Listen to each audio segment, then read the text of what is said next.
Vauxhall has decided it needs not one but two small SUVs in its product portfolio. This little Crossland model sitting just below the second generation Mokka crossover in the company's lineup. This is a facelift of the car we first saw back in 2017 as the Crossland X, but the more engaging front-end styling gives it an up-to-the-minute feel.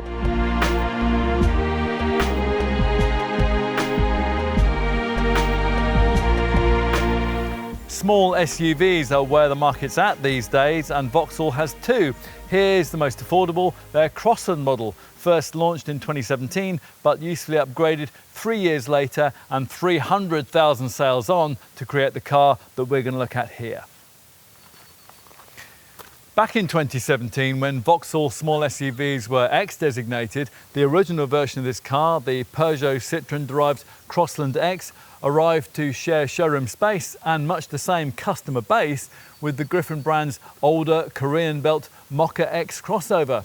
Today, both models have lost their X designations, and it's the other way around in the Vauxhall dealerships. The Mokka, which now also has Peugeot Citroën engineering, is the newcomer here, and by 2020, the Crossland SUV was starting to show its age, hence a package of facelift updates which have created the car that we have here. With the sparkly new Mokka models in the showrooms, you might question whether Vauxhall really still needs this car. It does, and the brand is far from alone in offering a pair of very compact crossover contenders in this segment. At the time of this test in spring 2021, Fiat, Ford, Honda and Toyota were all taking much the same approach, which works fine providing the two products in question are fundamentally different, as is certainly the case here. The Crossland continues with the old PF1 platform used for older PSO Group small cars, unlike the Mokka, which gets the conglomerate's newer CMP underpinnings. That's the reason why Crossland folk aren't offered any kind of engine electrification or the kind of full battery powered option that they could have in a comparable Corsa Super Mini. Still, continuing on with proven mechanicals has allowed the brand to keep Crossland pricing tight, and that is something that'll matter much more to likely customers. Will they like what they'll find here? Now, Vauxhall has promised a smarter package with enhanced driving dynamics, extra safety kit and sharper running costs. Well, let's find out.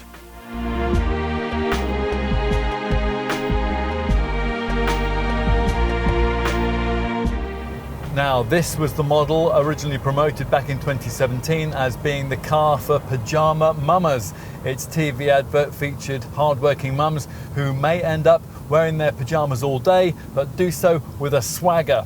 Now, Vauxhall's latest owners might hope that this improved Crossland reaches a slightly wider demographic than that, but it's undeniable that this little urban SUV's target market will be suburban folk who'll use it for commuting or school run duties as a second car. And in that undemanding role, it is of course very much in its element.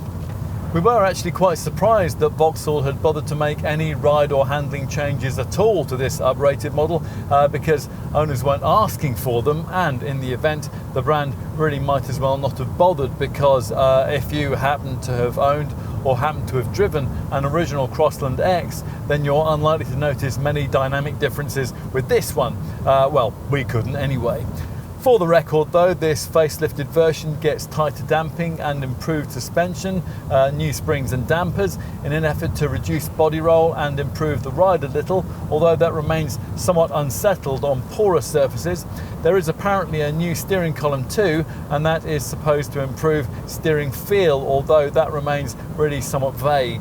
At least the old PF1 platform this car sits on remains relatively light by class standards, so this car remains reasonably light and agile, or at least it is light and agile if your point of class comparison is a relatively elderly small SUV design like, say, a Ford EcoSport, a Fiat 500X or a Jeep Renegade, against newer class entrants, say a Ford Puma, a Nissan Juke or even the various Volkswagen Group small crossovers, this Vauxhall feels an engineering era behind, which will trouble potential Crossland customers not one jot actually. There was, after all, no point in the Griffin brand trying to make this a cutting-edge small SUV. It already has a sparkly new Mokka model in its showrooms that's charged with that brief.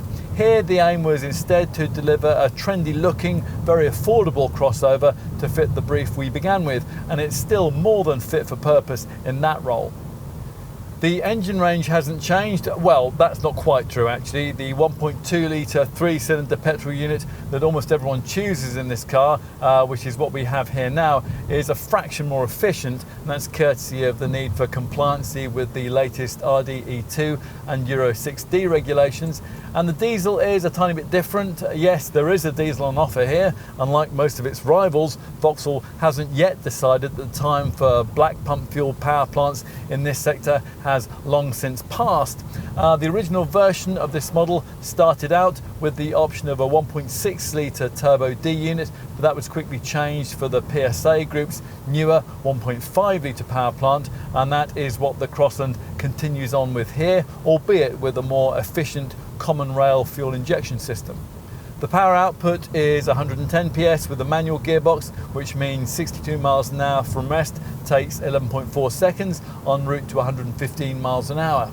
Choose the alternative 6-speed auto gearbox and the engine gets an extra 10 PS to compensate for that transmission's extra weight, and that keeps the stats much the same, 11.1 seconds and 114 miles an hour. But we're not going to spend much time talking about diesels here because hardly any of this car's buyers are going to want to join the queue of LCVs at their local filling stations' black pumps. We're not going to spend too much time talking about the entry-level petrol unit either, because it's one to try to avoid unless budgetary considerations are absolutely paramount. It's a normally aspirated 83 PS version of the usual Peugeot Citroën derived 1.2 litre 3-cylinder engine that we mentioned earlier on. 62 miles an hour from rest in that poverty variant takes 14 seconds, but it'll feel even slower than that thanks to a meagre 118 Nm of torque, which propels this boxy little SUV along. And in a further previous century touch, with that base power plant, the manual gearbox has only 5 ratios, all of which explains why almost all Crossland customers rightly choose the satisfying turbocharged version of the 1.2 litre petrol engine, which we have here. It's an excellent little power plant, and it's just as well because without it, the Vauxhall, Peugeot, Citroën and DS brands would hardly sell any cars at all. It comes in 2 flavours, 110 PS, that's 10 PS more than it puts out in an equivalent base petrol Mokka, or as in this case, 130 PS. The 110 PS unit is really all you need. It's blessed with almost twice the pulling power of the base 83 PS variant, and that allows for proper mid-range pulling power and safe overtaking. The 110 PS model's largely irrelevant performance stats see rest to 62 dispatched in 10.5 seconds if you're quick with the somewhat notchy 6-speed manual shifter en route to 116 miles an hour. Those are figures you can improve to 9.5 seconds and 125 miles an hour with the 130 PS derivative we're using here. The chief advantage of this variant is that it alone can be ordered with the option of a 6-speed automatic gearbox. What else? Well, there's no 4-wheel drive option, of course, because the target market doesn't want it and the PF1 platform was never engineered to take it. It can take the grip control system that Peugeot engineered for their old, identically engineered Mark I model 2008 SUV to improve front-wheel traction in slippery conditions, which would have been a nice option to offer here to help pajama mama customers through the next snowy snap. Never mind though, visually this car can talk the talk even if it can't walk the walk. There is something to be said for that.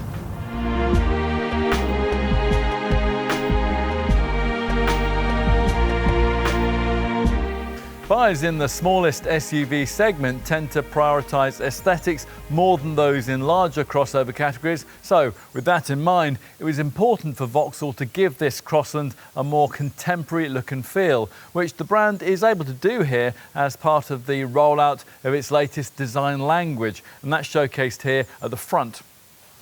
The nose gets this so-called Vauxhall visor front panel, a single module which runs across the face of the car, containing LED headlights and the latest version of the marque's Griffin badge. The resulting look makes this crossover appear as if it might be an EV. That is slightly ironic because its continuing use of the old PSA Group PF1 platform means that that's one thing it can never be. Avoid entry-level trim and you'll also get these lower corner fog lamps and this alloy effect protective front skid plate. That's also redesigned, which aims to add some SUV attitude. In profile, the updates are harder to spot, a range of redesigned 16 and 17-inch wheels. That's about it. From the side here, you might get a better perspective on this Crossland model's slightly larger size in comparison to its Mokka stablemate. Although the Crossland is Vauxhall's cheapest SUV, it's actually longer and taller than a Mokka. Although, as we'll see in just a moment, that doesn't necessarily mean it can offer more space inside. Earlier we mentioned the floating style contrast coloured roof. That's highlighted by this prominent chrome trimming strip here. We think you really have to have that contrast roof finish with this car. Entry-level variants, which also lack these silver roof rails, look very plain indeed without it. Specifying the right wheels makes a lot of difference too, and these diamond cut bi-colour 5 twin-spoke 17-inch rims strike just the right pavement pose. The bodywork detailing is also nice. The usual swept up rising Vauxhall blade in the front door panel meets an unusual upward curving swage line which flows back into the rear haunches. Move to the rear and the SUV design cues continue, clouding the reality that the Crossland doesn't actually sit much further off the ground than a typical family hatch. The high-mounted split rear lights, which smear around into the C-pillars to help with that floating roof illusion, gain dark tinting, and further tailgate changes include spaced out model lettering below this freshly added central high gloss panel, which aims to give the car a wider stance. The rear bumper has also been revised and incorporates a more stylish silver skid plate. All this tinsel seeks to hide the fact that under the skin, as we mentioned earlier on, there's a set of rather elderly underpinnings being used here. This model's PF1 platform engineering is now getting on for a decade old.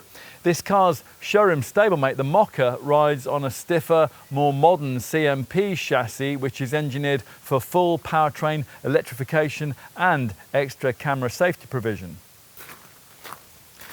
Time to move inside. Though the relatively low ride height scuppers any pretensions that this car might have towards off-road prowess, it does make it very easy to get into. Switch into a Crossland from, say, the kind of Corsa Super Mini that flows down the same Spanish Zaragoza production line, and there's hardly any acclimatisation required at all. You don't even sit much higher. As for cabin updates, well, there aren't really any, and that betrays the fact that this facelifted model's production life is likely to be short before there's a complete replacement. We're happy with the one significant cabin change though that has been made, and that's the greater availability of this much more supportive 16-way adjustable ergonomically certified driver's seat, which is approved by the AGR, and that's a German Campaign for Healthier Backs organisation. Rather than being a pricey option, this chair is now standard, provided you avoid the most basic level of trim. As before with this test car's sporty SRI trim, you get stripe upholstery, red stitching on the door cards and brightly coloured door and fascia inserts to try to lift the ambiance a bit. Otherwise, this is an accurate snapshot of where the design of small SUVs was back in 2017, with a relatively small centre dash infotainment screen and an even more diminutive one between the two clear but determinedly analogue instrument binnacle dials here. We'll start off with this middle monitor multimedia system. We're not allowed to use the old IntelliLink branding anymore, even though this setup is exactly the same. As before, there's a choice of two screen sizes, either 7 inches in standard form or 8 inches if, as here, you have navigation. Either way, there's Apple CarPlay and Android Auto smartphone integration, plus you get the usual Bluetooth phone, a 6-speaker DAB audio setup, and informational features too. And the system is apparently capable of downloading a whole range of different apps, including navigational ones. There's not a lot else on offer though. Unlike with rival systems, it's not possible to replicate audio functions into the instrument binnacle and more directly into your line of sight. The 3.5-inch binnacle screen, it's colour in display on pricier models, and it's controlled by twisting the left-hand indicator stalk, shows only trip computer readouts and the digital speedo in its basic form, with speed sign recognition and basic nav instructions added further up the range. Above it lie the fuel and water temperature gauges. What else do you need to know about this cabin? Well, there is loads of headroom, and that's thanks to the boxy shape, and you sit very comfortably on the AGR certified driver's seat that we mentioned earlier on. This chair doesn't have a huge amount of cornering side support, but it does benefit hugely from electrically operated four-way adjustable lumbar support, as well as adjustment for seat squab angle and length, and that's the sort of thing you rarely find in a car of this class. If you wanted your small SUV to be able to undertake more than a few lengthy journeys, then this is the kind of thing that might really sell this Vauxhall to you. This interior also looks quite smart thanks to chrome trimming around the gear lever, the steering wheel, the infotainment screen there, and also the handbrake. And unlike some other PSA Group designs of this vintage, you do get separate climate controls rather than having them buried away in infotainment screen sub-menus. Plusher variants like this one get dual zone climate control. Ambient lighting, that features further up the range, and all models get an anti-dazzle rear view mirror and a leather stitched steering wheel like this one. Wireless phone charging, that is included at the very top of the lineup, but we haven't got that on our test car here. Are there any cabin issues? Well, not too many. The silver button on top of the handbrake here can be fiddly to use. There's not much space between the clutch pedal and the side of the footwell, plus the pedals are a bit offset to the right.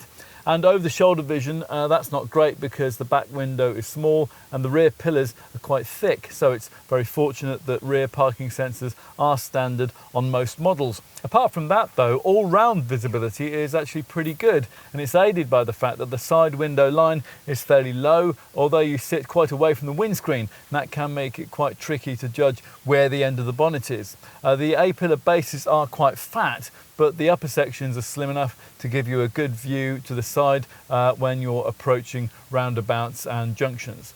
We'll finish here by covering the cabin stowage options. Now, unfortunately, Vauxhall has carried over two unwanted features from this model's first generation Peugeot 2008 donor design: a glove box which is almost halved in size by a fuse box, and small door pockets that can't take bottles in bottle mouldings. It's also disappointing that you can't charge your phone out of sight of prying eyes. The 12-volt socket and the twin USB-A points are above this deep open compartment in front of the gear lever, and this open cubby by the driver's right knee down here is almost useless. On the plus side though, the twin cup holders by the handbrake are conveniently placed, and further back between the seats, providing you have avoided that baseline trim level, there's a useful covered compartment with a smart sliding top. The sun visors have ticket clips, and there is an illuminated vanity mirror, but there's no overhead compartment for your sunglasses. Time to take your seat in the rear, and that's accessed through these wide opening rear doors. In its original form, the Crossland used to feel slightly bigger than some of its key segment rivals. The old Nissan Duke, for example, certainly felt more spacious than the old Mokka X. Both those cars, though, have now caught up, but the Crossland does retain an advantage over both and quite a few other small SUVs with its provision of this sliding rear bench here. Now, we have to point out that the most affordable SE spec Crossland variants don't have this feature, and it also can't be added in as an option. But if you can stretch to a spec level that does provide this item, you'll be able to prioritise either load or leg space by pushing the base either backwards or forwards over a range of up to 150mm. You really need this feature too, because even with the bench pushed right back like this, there isn't a great deal of knee room for an averagely sized adult. On the plus side though, there's plenty of room to push your feet under the front seats here, and the central transmission tunnel is notably low, and that would make it possible to take up to 3 squashed in back here if it were not for this Vauxhall's comparatively narrow external dimensions. It's 26mm narrower than a Mokka. The backrest reclines as part of the sliding seat package. Its middle part can be laid flat, although not as an armrest. These seat back pockets, they aren't included on the more affordable SE spec models. That does seem a bit mean. Nor is this central 12-volt port, which ought in this day and age to be a USB socket really. Still, there are overhead reading lights, and there are coat hooks too, small door bins and coin trays in the door pulls. Plus, what would otherwise be quite a dark space is brightened a bit by these rear quarter-light windows, and on this SRI variant too, these stripy seats. Finally, let's have a look in the boot, which is accessed via this decently sized rectangular aperture, and is still one of the larger cargo bays in the class. On a model like this one with the sliding rear seat, it's 410 litres in size with the bench pushed right back, or 520 with it pushed right forward. By comparison, a pricier Mokka can take just 350 litres. This is a usable space too. Avoid the SE trim levels and you get this adjustable height flex floor, which distinguishes itself by still being completely usable if, as we'd recommend, you take up the option of fitting a space saver spare wheel. That's missing here though. There are the usual 4 tie down points. There are bag hooks on both side walls, and as part of the sliding rear seat package, you'll also get a rear seat back split, which is 40-20-40. That means if you have long items to carry, you can push them through into the cabin without disturbing a couple of rear-seated passengers. Push forward the backrest and up to 1,255 litres of fairly flat space is opened up.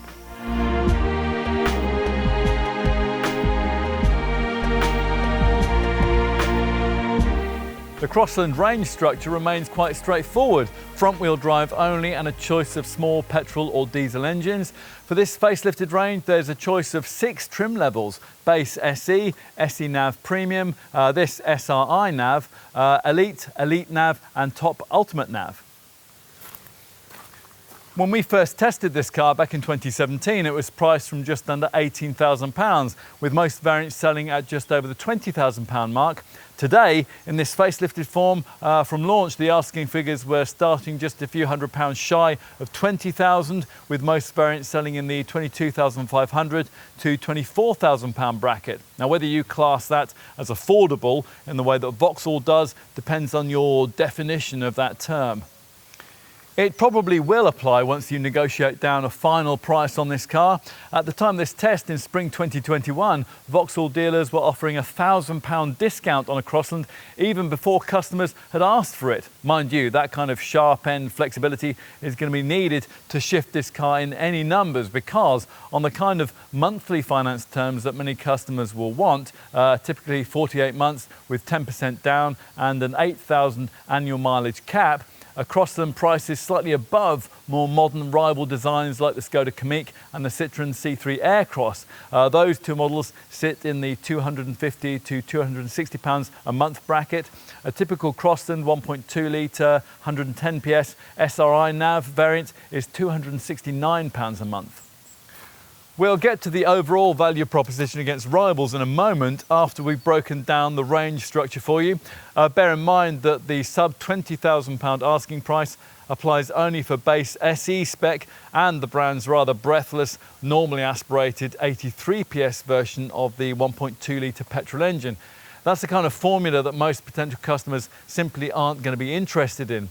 The majority will be looking for the turbocharged 110 PS version of that 3-cylinder 1.2 litre petrol unit, and at minimum they'll want SE Nav Premium or this SRI Nav mid-range level of trim, and that'll mean a starting price point in the £22,000 to £23,000 bracket before negotiation starts. If you are looking at the 1.2 litre 110 PS power plant, your dealer will offer you the chance to upgrade to that unit in the perkier 130 PS form we're trying here. At the SRI nav trim level, the faster unit will cost £560 more, with a further £1,500 to pay if you want this same 130 PS unit mated to a 6-speed automatic gearbox. Diesels won't form a large percentage of the model mix. Most rivals now don't offer a black pump fueled option at all in this class of car, but Vauxhall does seem determined to keep offering that kind of engine here, with prices from launch starting from just over £21,500 for the 1.5 litre 110 PS unit. Pay just over £2,000 more and you'll get your Crossland 1.5 Turbo D with automatic transmission, and the engine will then be uprated to 120 PS. Right, let's put this car's value proposition in proper perspective. And let's start with the way that it price matches against its more modern Vauxhall small SUV showroom stablemate, the Mokka. Now, it's interesting to note that if with either car you limit yourself to base SE trim, there's very little price difference at all with either model, based around comparing similar engines. The Mokka, for some reason, uses the turbocharged version of the 1.2 litre petrol unit in a slightly lower 100 PS state of tune. However, if you look above base trim, let's say at the kind of mid-level SRI nav spec that many customers will be considering, then the price difference in this Crossland's favour is much greater, £1,500 to £2,000, depending on the engine you're looking at. Add to that this Crossland's larger boot and its sliding rear bench, and we could see why you might think it was a more sensible choice if the Mokka's ritzier cabin and trendier looks weren't that important to you. What about other small SUV rivals from other brands? Well, a quick scan of the price lists tells us that key rivals like Nissan's Juke, Volkswagen's T-Cross, Skoda's Kamiq and Seat's Arona could all undercut the cheapest Crossland 1.2 litre 83 PS petrol model by a few £100 and give you a turbocharged rather than normally aspirated engine. A comparable Renault Captur TCE 90 would cost about the same as the cheapest version of this Vauxhall, but you would pay slightly more for a comparable Fiat 500X or Ford EcoSport. Most Crossland customers, though, as we mentioned earlier on, are going to want to start their perusal of the Crossland range with the 1.2 litre 110 PS petrol unit. How does its price point from launch from around £20,500 compare to rivals? Well, the answer is that it would save you between £500 and £1,500 over comparable 1 litre TSI 110 PS versions of key VW Group competitors like the Volkswagen T-Cross, the Seat Arona and the Skoda Kamiq. The cheapest 125 PS 1 litre Ford Puma would cost around £1,500 more too.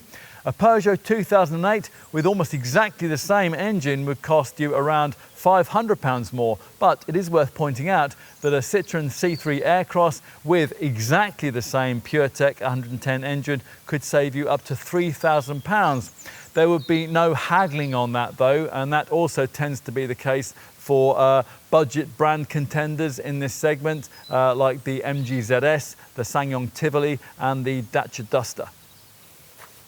If the small SUV you're considering hasn't yet been mentioned here, that's almost certainly because it's a slightly larger model. So, for example, a Jeep Renegade, a Mazda CX-30 or a Mitsubishi ASX, or because it non-negotiably has electrified engine tech like, say, Suzuki's Vitara and S-Cross models, the Honda HR-V or the Toyota Yaris Cross.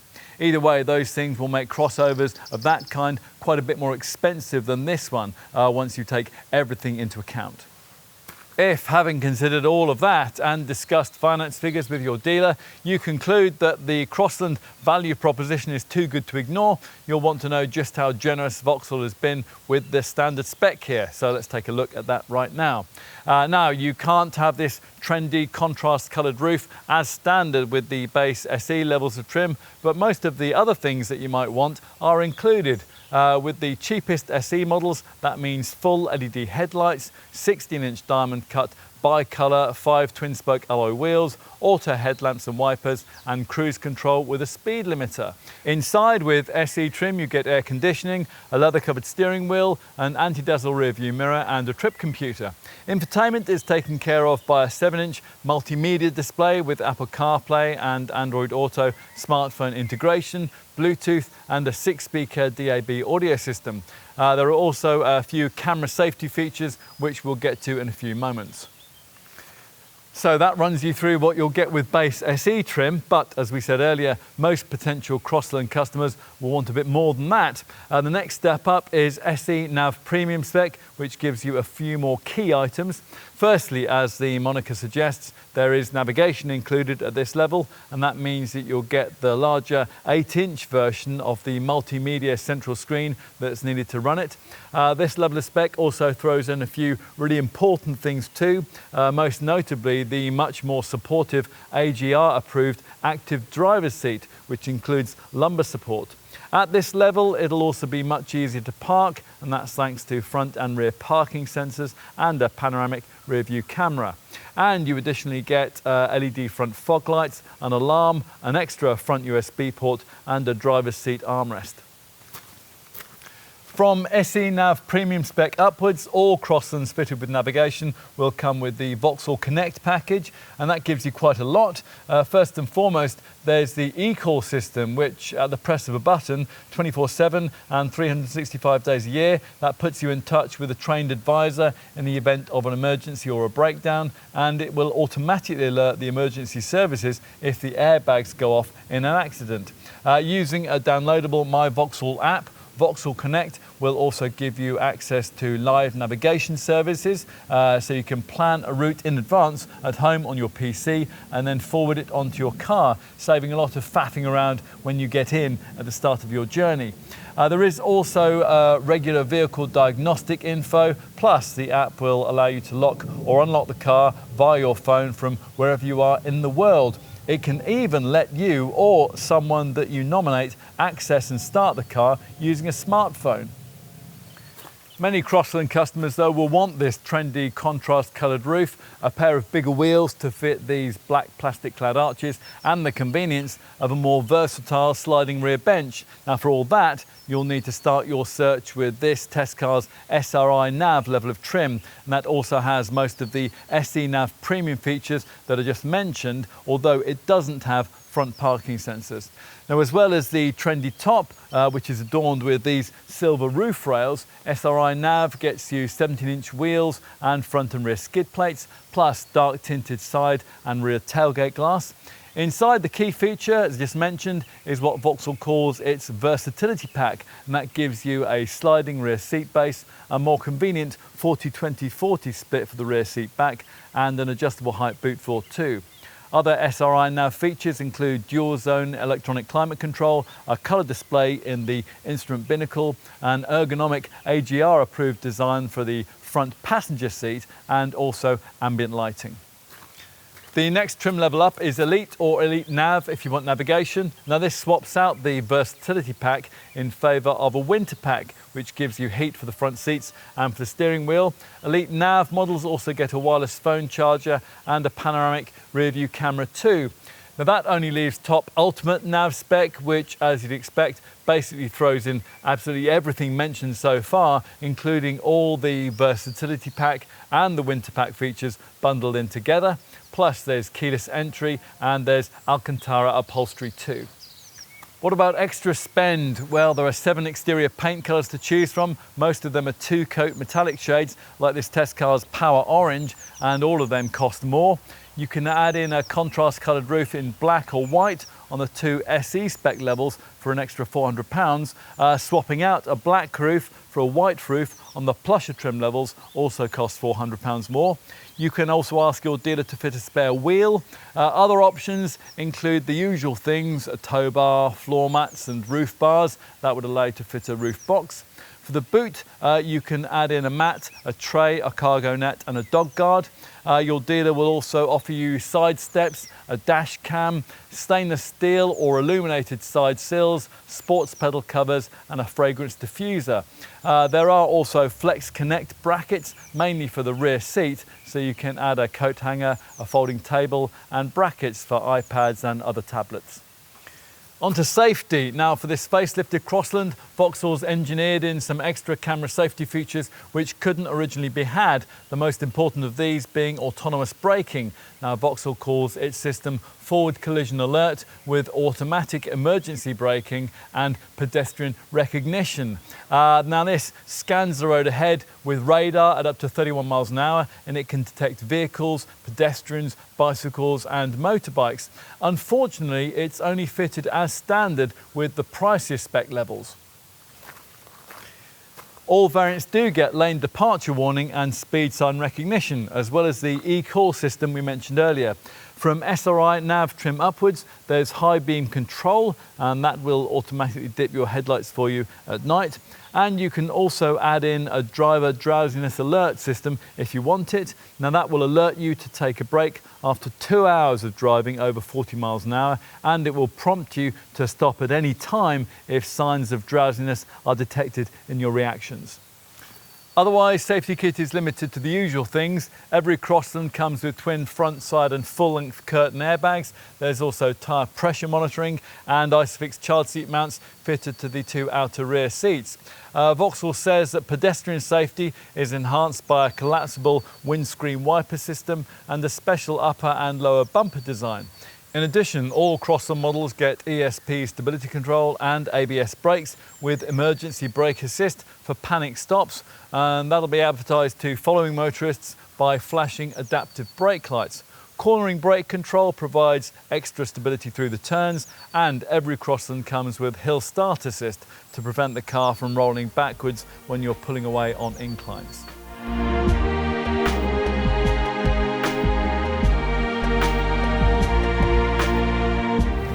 Back in 2017, when this car was first launched, Vauxhall had never sold an SUV able to offer an across-the-board class competitive set of running costs.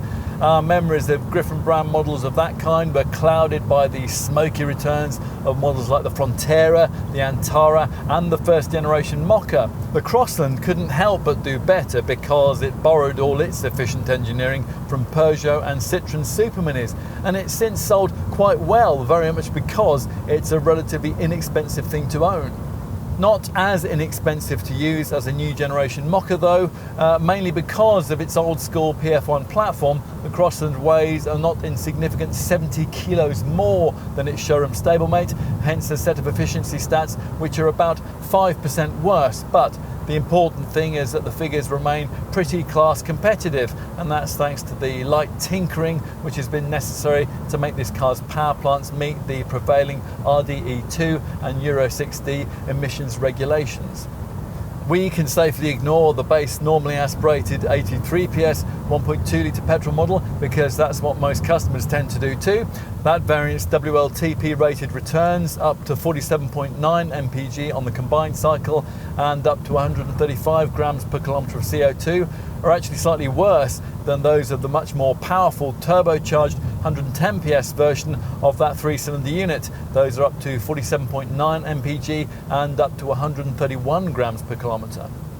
That compares almost exactly to the figures that you get from a directly competing 1 litre TSI 110 PS engined Volkswagen T-Cross, say at Arona or Skoda Kamiq. Those are 48.7 mpg and 132 grams per kilometre. Here we have this engine in its upgraded 130 PS state of turbo tune, which returns up to 48.7 mpg and 130 grams per kilometre as a manual, and up to 45.6 mpg and up to 137 grams per kilometre as an auto.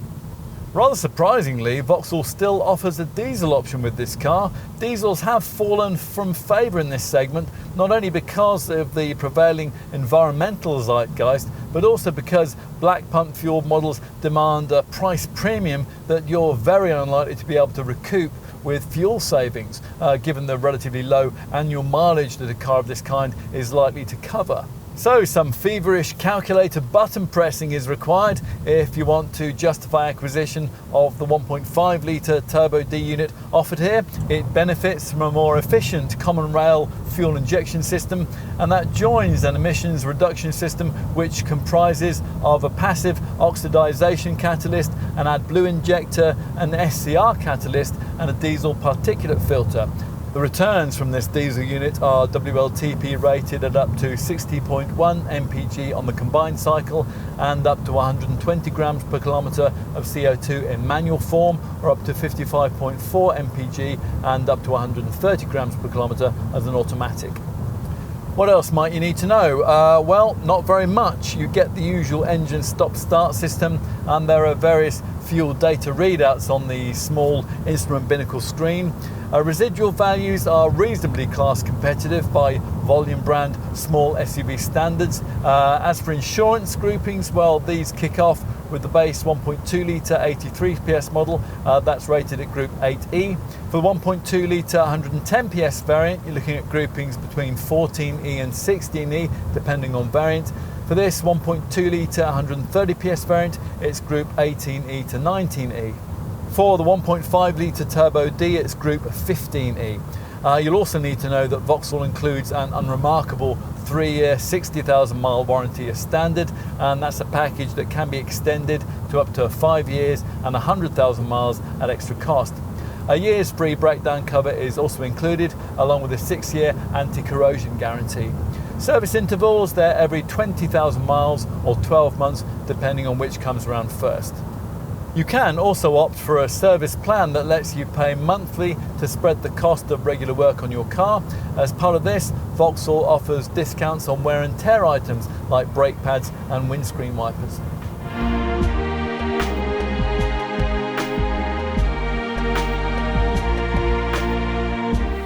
The Vauxhall Opel brands turned to the Peugeot Citroën PSA group to create the original version of this car, and the collaboration worked well enough for PSA to want to buy both marques from GM back in 2017. Now that PSA is part of the even bigger Stellantis conglomerate, there are further opportunities for Vauxhall to create an even more cutting-edge small SUV. This model's showroom stablemate, the Mokka, is that car. And that leaves this improved Crossland to appeal in terms of value and perhaps in terms of its slightly bigger size. Both these attributes might be significant, particularly the first. Not only is this Crossland's list price cheaper than a Mokka, you'll probably also get a better deal on one. At the time of this test in spring 2021, Vauxhall dealers were offering £1,000 off before customers had even made an offer. Now, in an age where other brands are charging, well, sometimes ridiculously inflated asking prices for their small SUVs, the significance of the value card here can hardly be overstated. Understated is a word we might use to describe the visual updates here, but the changes have given the Crossland a fresher feel. The dynamic updates, well, they're difficult to feel, but the extra efficiency and the additional camera safety kit is very welcome. Otherwise, this model is really very much as it was when it bore an X in its name. The AGR certified driver's seat, that is a real selling point, and there is a space-efficient cabin with the sliding rear bench option that you can't have in a Mokka, a car which has a much smaller boot. Plus, Crossland customers will like the trendy two-tone finishing and also the range of efficient engines, including, unusually in a small SUV, a choice of diesel units. The fact that the driving dynamics remain unremarkable will be of limited interest to likely customers. A better Crossland than this one, running on more sophisticated underpinnings, will be along in not too long. But if you've decided on a Vauxhall badged small SUV, you can't wait and you don't want to pay extra for a Mokka, then we see no reason why you'd be disappointed with this car. It's not a class leader, but it is class typical. And if that's enough for you and the price is right, then go ahead and try one.